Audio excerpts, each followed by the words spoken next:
భగవతే వాసుదేవాయ.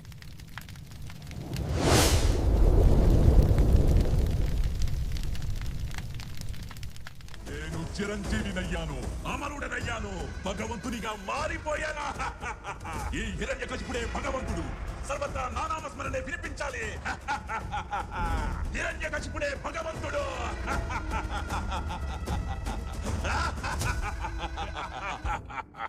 నేనిప్పుడు చెప్పబోయే విషయాన్ని అందరూ శ్రద్ధగా వినండి. ఈ రోజు నుండి నేను మీ అందరికీ ఏకైక భగవంతుణ్ణి. దేవాలయాల్లో నా విగ్రహాలే ఉండాలి. యజ్ఞ యాగాదులన్నీ నా కోసమే జరగాలి. మీరు చదివే శాస్త్రాలన్నింటిలో కేవలం నా గుణ కీర్తనలే ఉండాలి. ఇకపై ఒకే ఒక మంత్రోచ్చారణ జరగాలి. సర్వత్రా నా గానాలే వినిపించాలి. హిరణ్యకశిపుడే భగవంతుడని కీర్తించాలి. కీర్తించండి. హిరణ్యకశ్యపుడు ప్రజలతో పాటు తన కుటుంబానికి కూడా తనను దేవుడిగా పూజించమని ఆజ్ఞాపించాడు. కాని అతని కుమారుడు ప్రహ్లాదుడు మాత్రం భగవంతుడైన శ్రీమహావిష్ణువును భక్తితో ఆరాధించాడు. అందుకు హిరణ్యకశ్యపుడు అన్ని విధాలా కుమారుడు ప్రహ్లాదుడికి చెప్పి చూస్తాడు. అయినా ఫలితం లేదని చివరకు కుమారుణ్ణి చంపడానికి నిశ్చయించుకుని ఆజ్ఞాపిస్తాడు. కోపంతో హిరణ్యకశ్యపుడు ప్రహ్లాదుణ్ణి చంపడానికి ఎన్నో ప్రయత్నాలు చేశాడు. పాములు, పర్వతం, సముద్రం. కాని భక్తిని ఎవరు జయించగలరు? ఎన్ని ప్రయత్నాలు చేసినా ఆ శ్రీమహావిష్ణువు శరణుతో ప్రహ్లాదుణ్ణి మరణం చేరుకోలేదు. అలా తను దుర్భేద్యమైన ఆలోచనలు సాగక తనకు మెదడులో ఒక కిరాతక ఆలోచన పుట్టింది. ఆ ఆలోచనలో అస్త్రం ఎవరో కాదు, తన సోదరి హోలిక. తద్వారా హోలికను కలిసిన హిరణ్యకశ్యపుడు తనతో జరిపిన సంభాషణ మీరే వినండి.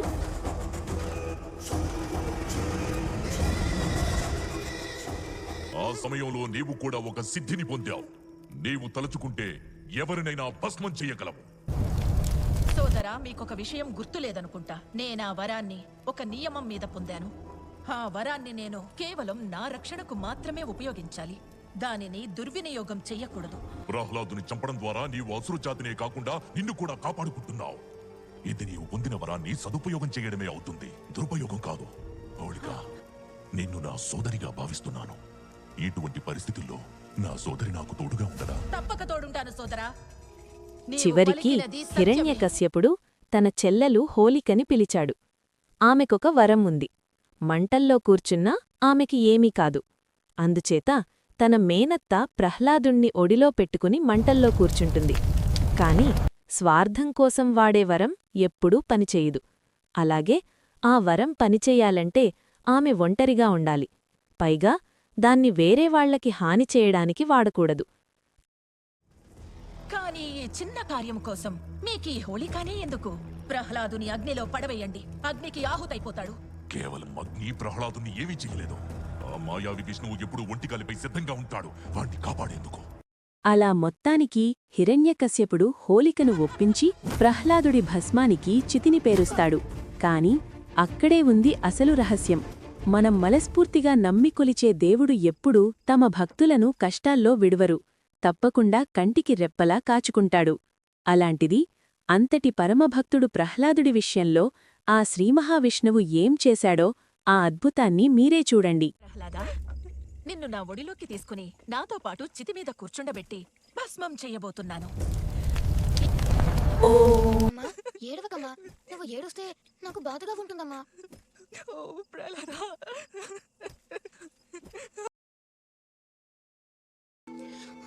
తండ్రి, ఈ ఘోరంలో పాల్పడకుండా అతన్ని ఆపండి.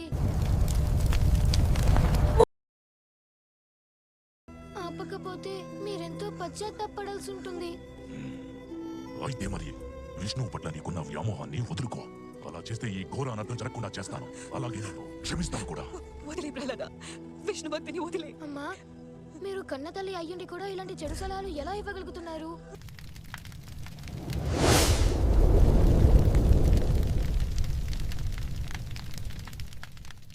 తండ్రి, అయస్కాంతం ఎనుమని ఎలా అయితే ఆకర్షిస్తుందో శ్రీ మహావిష్ణువు కూడా నన్ను అలా ఆకర్షిస్తున్నారు.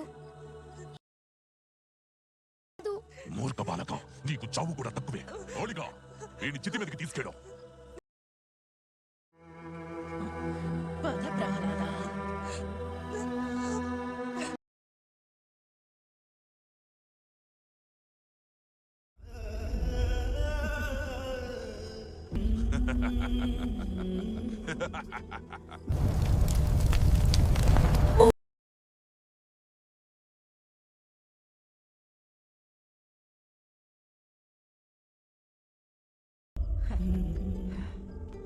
ఇలా రా.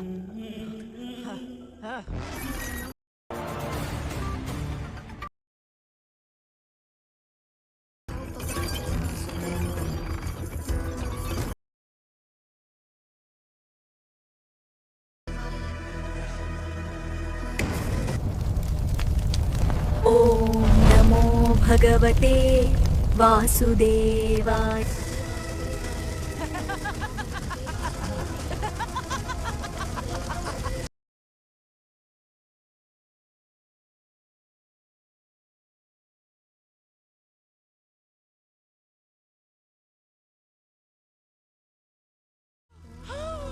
నేను కాలిపోతున్నాను.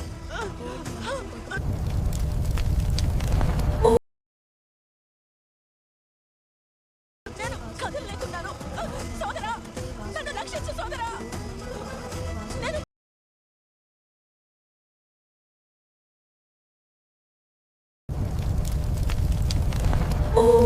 నన్ను రక్షించు. త్వరగా! హోళిక!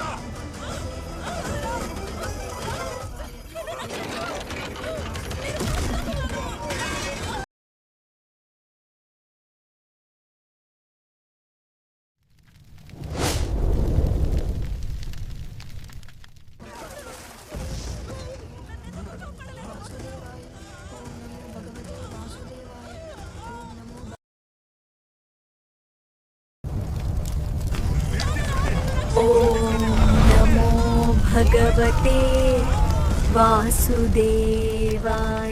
అయినా ఎప్పుడైనా భక్తి ముందు శక్తి తలవంచాల్సిందే కదా. దానికి నిదర్శనంగా హోలిక అక్కడికక్కడే భస్మమైపోయింది. ప్రహ్లాదుడు మాత్రం తేజస్సుతో బయటికొచ్చేస్తాడు. అలా హోలిక దహనం జరుగుతుంది. చెడుమీద మంచి సాధించిన విజయమే హోలీ పర్వదినంగా మారింది.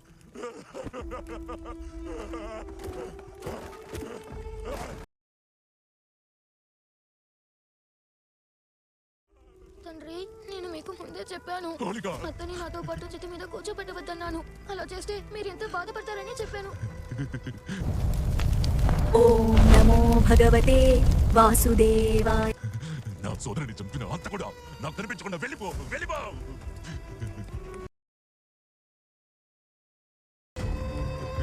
హోళిక!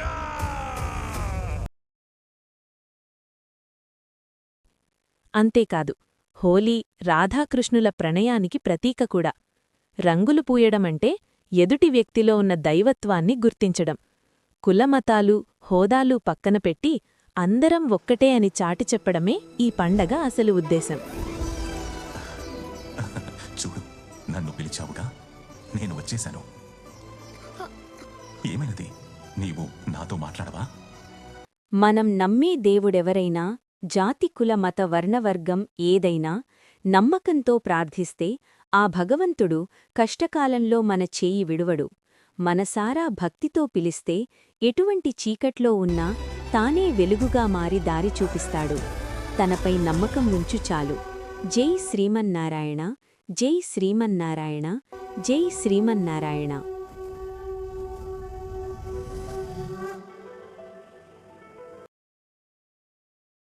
ఈ హోలీకి మీమీద పడే రంగులతో పాటు మీ మనసులో ఉన్న ద్వేషాన్ని కూడా కడిగేయండి. ఇట్లు మీ అదర్ సైడ్.